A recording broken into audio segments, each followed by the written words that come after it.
Caros energéticos, sejam bem-vindos ao canal do Vetor Elétrico. Sejam bem-vindos ao nosso vídeo desta terça-feira, ao nosso assunto que provavelmente vocês têm repetido nos seus debates no dia a dia. Antes de mais nada, se você gosta de saber das notícias, de tudo que é ligado ao setor elétrico e aos recursos energéticos do nosso país, tudo que gera riqueza, porque é através da energia elétrica e dos nossos recursos energéticos é que o Brasil tem possibilidade de desenvolver. Tudo bem? Então, para isso é preciso que a gente turbine o canal do Vetor Elétrico, pois é um canal onde você realmente debate, onde você conhece, onde você tira as dúvidas e também adquire outras sobre o nosso setor elétrico. Então, deem likes, subscreva, convide seus amigos, seus parentes, seus vizinhos para fazerem o mesmo. Turbinem com comentários, dando o sininho, notificações, enfim. Contribuam com o canal do Vetor Elétrico, também com a boa vontade de vocês, com a sede de conhecer isso que está rolando no nosso país. Isso que está mexendo com aquilo que mexe com a nossa conta de energia ao final do mês. Por quê? Porque quando se fala em crise, fica até hilário um empresário, um rico empresário, um banqueiro falar em crise, porque tudo isso acaba no bolso do trabalhador, acaba no bolso da população. Vocês estão vendo isso acontecer todo dia, não é verdade? Toda vez que há um plano, toda vez um plano maquiavélico, podemos dizer, cai no bolso do trabalhador. E a pergunta, meus caros amigos energéticos, é saber qual o verdadeiro motivo, qual a verdadeira razão dessa insistência em vender a maior empresa de energia elétrica da América Latina, uma das melhores do mundo. Por que esse interesse? Posso perguntar para vocês, energéticos, se vocês tivessem uma empresa rentável, uma empresa que depositasse todo final de mês na sua conta milhões de dólares, ou melhor, acostumamos tanto já, né? Milhões de reais na sua conta, todo mês. Aí você, de repente, acorda, tomou alguma coisa diferente, não é? E resolve vender essa empresa rentável. Ainda tem mais um detalhe. Se a empresa não fosse sua, se ela fosse, por exemplo, da sua comunidade, várias pessoas contribuíram para criar aquela empresa e de repente você sozinho resolve. É o caso do governo, certo? Paulo Guedes e o Bolsonaro, que são mandados por bancos, pelos ricos, eles são mandados, estão vendendo uma empresa rentável. Uma empresa que mexe com a economia do país, porque é uma empresa rentável e estratégica. Não há país desenvolvido que entregue o seu setor de energia elétrica nas mãos do setor privado. Este busca lucro. A empresa estatal, a empresa pública, busca o social, busca o atendimento do desenvolvimento do país. As empresas do setor elétrico buscam isso. Certo? De repente alguém diz para vocês, mas a energia está cara. Opa, sim, pode estar cara. Mas perguntem qual o valor pelo qual essa energia é vendida pelas empresas estatais. Muito baixo. Quem multiplica o preço da energia elétrica são as distribuidoras dos seus estados. Certo? Não são as estatais. Por isso que a empresa, por isso que a energia elétrica chega cara na sua casa. Tudo bem? Então a pergunta que a gente faz é essa. porque venderam uma empresa tão rentável, tão estratégica como a Eletrobras. Por que essa insistência? Furnas pagou uma dívida, começou a pagar uma dívida da usina hidroelétrica de Santo Antônio, lá em Rondônia, colada ali em Porto Velho, pagou uma dívida, começou a pagar uma dívida que é também dos seus parceiros que fazem parte de um consórcio para a construção da usina de Santo Antônio. Ora, esses mesmos parceiros de Furnas também são responsáveis, né, no consórcio da construção da usina. Só que eles devem lá, junto com Furnas, e precisam receber na outra ponta como construtores. Aí vem uma empresa estatal, que segundo o governo precisa ser vendida, e injeta milhões de reais ali para fazer frente às dívidas que o consórcio tem com os construtores, judicialmente. Ou seja, está livrando Santo Antônio, já que Furnas agora detém a maior parte das participações acionárias de Santo Antônio, praticamente estatizou Santo Antônio. E como é que vai se resolver esse paradoxo? Coloca Santo Antônio mais estatal, né? Furnas, que ainda é considerada uma estatal, apesar de estar dilapidada, e depois vende tudo. Isso aí já passa a ser o que no popular, o nosso homem popular chama de sacanagem. Isso aí já é sacanagem. Estão roubando o povo brasileiro às claras, estão roubando na nossa cara, estão nos fazendo de palhaço, de palhaços. Eles são, mas são acostumados a ser. E fazem isso porque o circo quem faz são eles mesmos. Mas aí nós participarmos desse circo como palhaços bobos, aí não, né?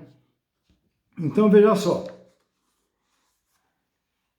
O balaio, na verdade, é um só, com alguns detalhes que aconteceram agora, recentemente, que todo mundo falou aí nos seus canais.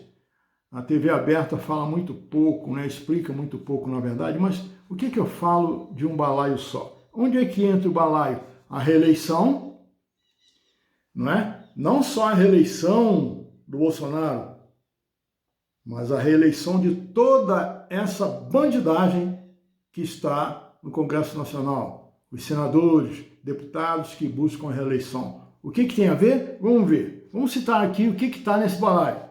Reeleição, o ICMS, os shows sertanejos, universitários, o orçamento secreto, certo? Então é o seguinte, por que reeleição? Porque, como sempre, energéticos, nós sabemos que os votos são comprados. Infelizmente, o povo brasileiro ainda se vende. Ainda tem eleitor que se vende, né? E aí vem o tal dos shows, o orçamento secreto. Vocês acreditam que os deputados e senadores estão solicitando dinheiro desse tal do orçamento secreto? Ou seja, é um dinheiro que é escondido do povo, ou seja, esse governo não tem transparência, esse Congresso não tem transparência e fica exigindo do cidadão brasileiro que pague suas dívidas, que seja transparente com aquilo que deve. Tanto que fizeram mais uma canalice. Foi aprovado um projeto do Paulo Guedes na Câmara Federal que permite que bancos tirem o imóvel que seja residência de uma família, um único imóvel que é a residência da família, tirem dessa família por dívida não paga. Isso é só coisa boa, né? Ou seja, o orçamento secreto está ali. Outra coisa, não se vende a Eletrobras. Descartem isso, não se vende a Eletrobras porque o país não tem dinheiro, porque tem dinheiro para o orçamento secreto e tem dinheiro para os shows milionários, onde se faz por 800 mil um show de um único cantor numa cidade, num município que tem 8 mil almas, 8 mil pessoas, aí incluídos crianças, mulheres, idosos, etc, etc. Todos incluídos aí nesses 8 mil, para pagar 800 mil para um cantor fazer um showzinho merreca. As músicas todas iguais, inclusive, que não tem cultura, não tem nada.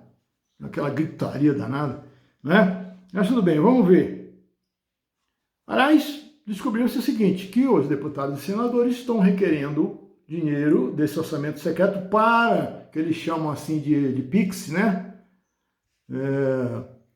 Pedido PIX, sei lá, inventa um troço assim, que o senador, o deputado pede o dinheiro do orçamento secreto e você não sabe, e manda para determinada prefeitura. Vai procurar qual prefeitura que é? A prefeitura que ele tem influência no município, na região, entrega o dinheiro na mão do prefeito para fazer show. Chamam o universitário, ou melhor, desculpa, é ofensa para eles, o sertanejo, e faz assim, te dou 800 mil, você assina o recibo e você me devolve aí 200, 300 mil, certo? O sertanejo leva o dele e o prefeito fica com aquilo ali para fazer compra de cestas básicas, distribuição de cestas básicas, distribuição de dentadura, né? Pagamento ao vivo e por aí vai. Toda a sujeira que no Brasil acontece há muitos anos.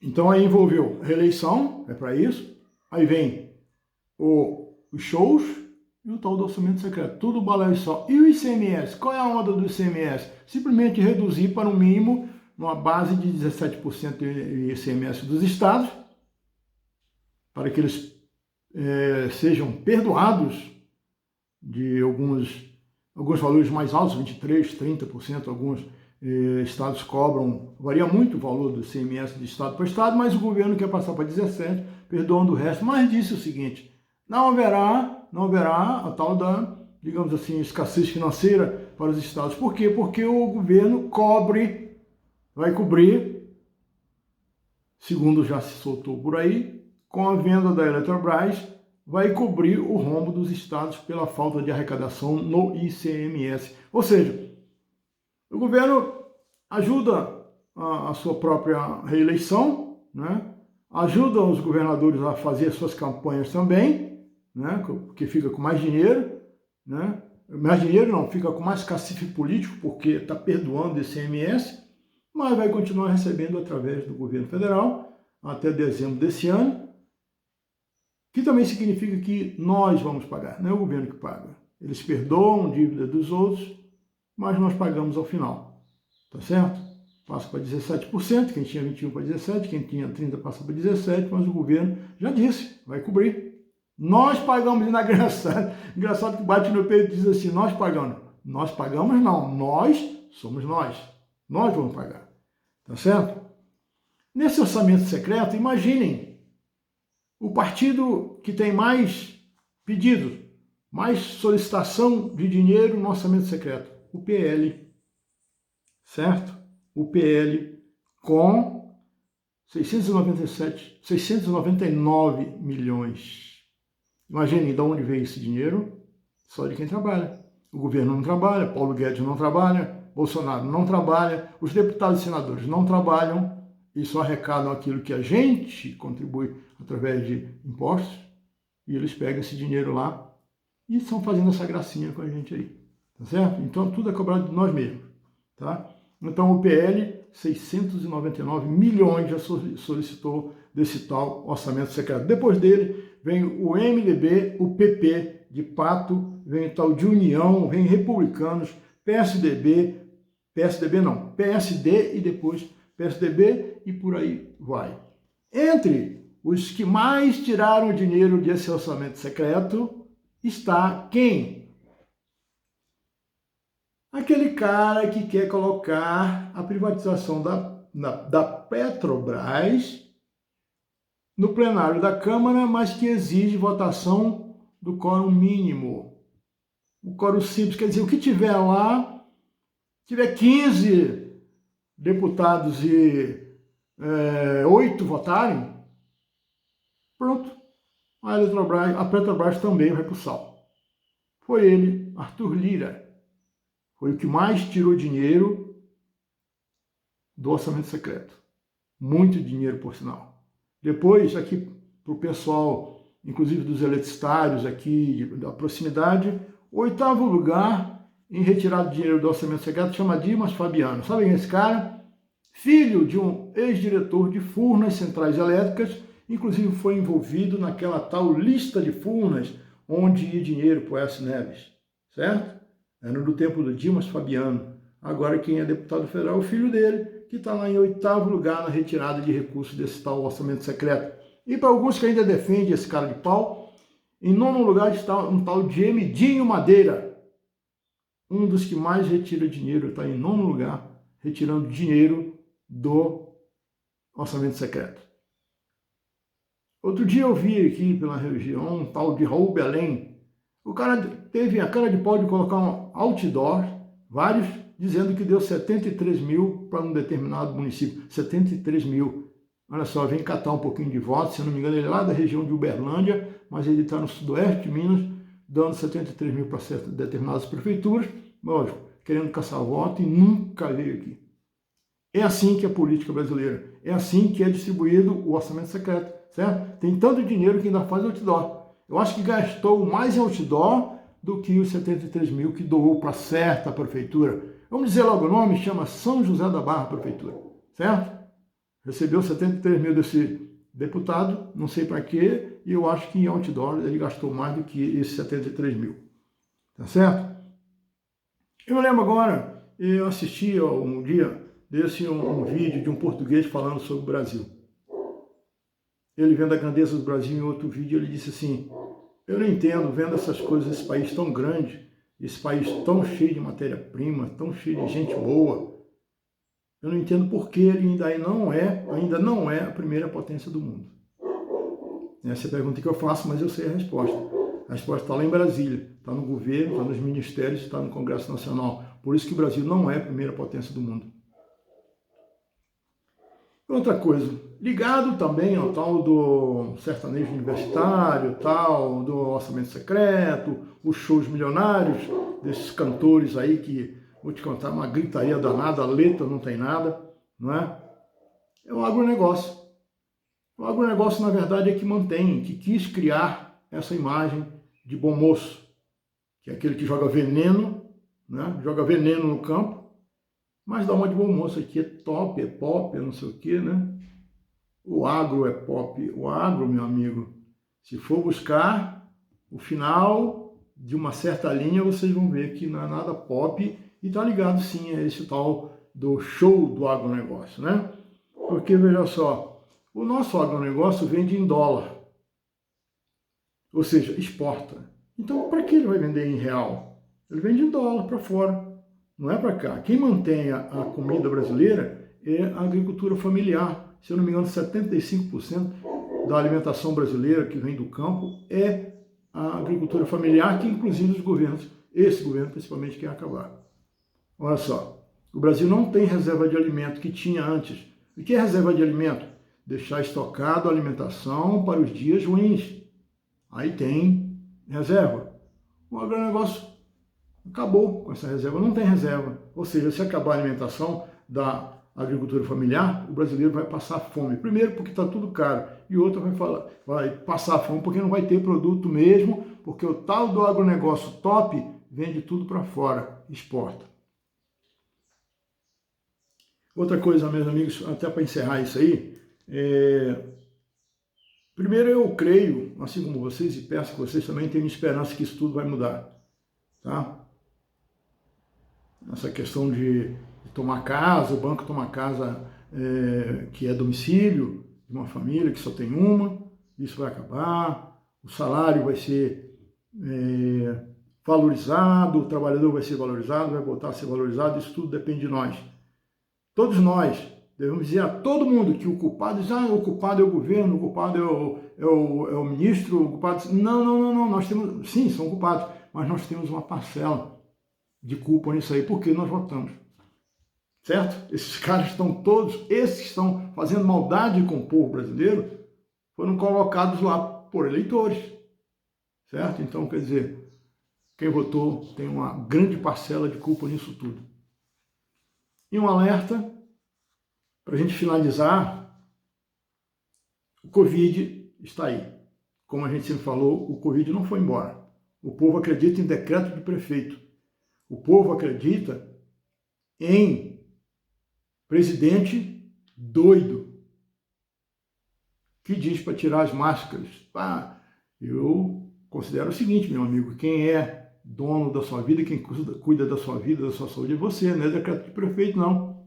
Porque o prefeito assinou um decreto dizendo que pode tirar a máscara, você vai tirar? Não, não tire. Eu disse, tá aí o Covid de novo batendo nas portas, e sabe o que é pior? Graças a Deus eu fui um dia no supermercado, onde eu me vi várias vezes sozinho de máscara, né? Todo mundo sem máscara. Eu fui outro dia, estava todo mundo de máscara, os funcionários. Digo, o que aconteceu? Tem algum decreto? Não, o povo resolveu, né? Aqui os funcionários começaram a usar e os clientes também. Digo, graças a Deus a consciência está batendo, que chama medo, né, entre parênteses, a consciência está batendo então em cada um, estão usando máscaras sem que o prefeito decrete isso. Parabéns, muito bem, é assim que tem que ser. Mas a situação é pior, sabe por quê? Nós estamos com a vacinação congelada, tá? O povo está desprevenido, ainda tem muita gente displicente, certo? Então, nós temos que contribuir, fazer a nossa parte para dizer, olha gente, não devia, a vacina não garante 100% de proteção, o pessoal ainda está com isso na cabeça. Quem tomou vacina uma vez, tem gente que não quer tomar a segunda, porque acha que já pode cair na gandaia, pode chegar em todo lugar fechado sem máscara, porque tomou vacina. Não é assim não, gente. Né? Vamos lá, energético, vamos fazer a nossa parte, vamos dizer para esse pessoal, dizendo, olha, te mantém, usa álcool em gel, continua usando máscara, porque o vírus, na verdade, não é tão forte. Nós é que somos fracos.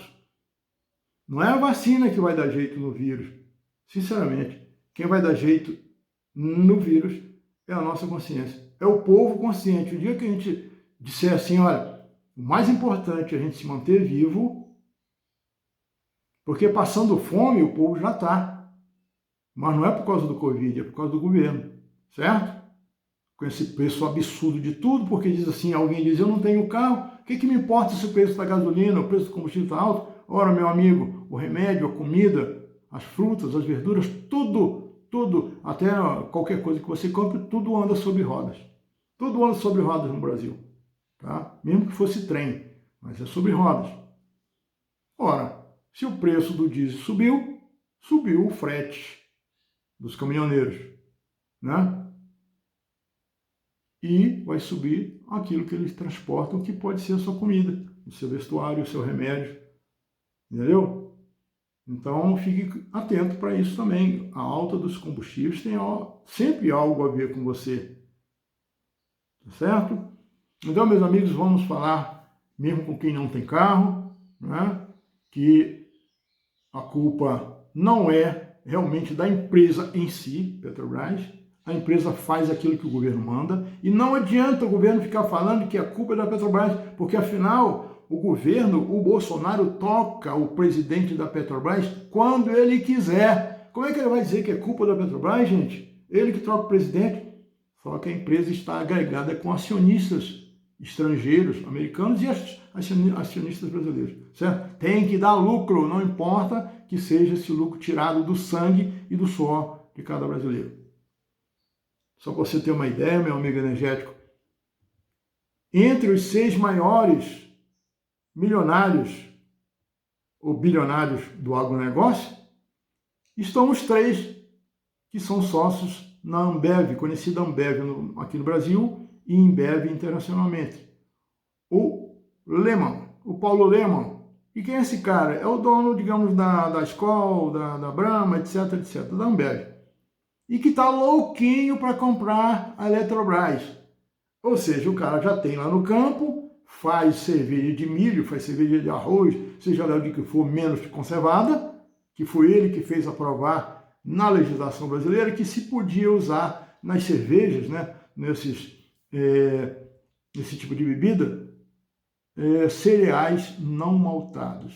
Tão disfarçados, tão bandidos que são, que não coloca logo lá arroz, milho, não, coloca cereais não maltados. Eles não são obrigados, né, a usar cevada, malte, certo? Então são eles, esses sócios, os 3 maiores bilionários do setor do agronegócio brasileiro. Depois vem a MAGE, depois vem o cara da JBS, os irmãos lá, ou um deles lá, e outro que eu não me lembro o nome aí, tá certo? Eu me lembro de 5 aí, o terceiro não me lembro. Mas o Caldo Mais e tal, são os milionários. E todos eles estão de olho no setor elétrico, certo? Nos nossos recursos energéticos. Estão vendendo para fora, na verdade. Não fica aqui no Brasil. Entendeu? Então, nós entendemos por que querem vender a Eletrobras. O nosso trabalho é sermos multiplicadores. Multiplicadores desse entendimento que nós temos. Vamos passar para frente, energético? Vamos fazer o pessoal entender por que querem vender a Eletrobras, por que querem impetrar mais um roubo enorme, fenomenal, em cima das costas do brasileiro, vendendo o seu patrimônio. Isso chama, veja só, chama um crime de lesa pátria. E isso permite que essas pessoas que perpetram esse tipo de crime sejam presas e sejam cobradas pela nação. Meus amigos, espero que vocês tenham gostado, que tenham assistido até aqui comigo, né? Ficou um pouco longo, mas é assim para falar o que a gente tem que falar. Tinha muito mais coisas para debater, mas o básico é isso. A gente continua na outra terça-feira. Vamos falar mais um pouco sobre isso. Espero que vocês tenham gostado, né? Que passem para frente esse trabalho do vetor elétrico, tragam mais gente para participar com a gente e que a gente discuta e debata sadiamente os problemas do Brasil, com a esperança que tudo isso vai mudar para melhor. Tá bem? Sejam bem-vindos, como sempre foram bem-vindos, e na outra terça-feira também serão. Obrigado pela visita de vocês e até a próxima.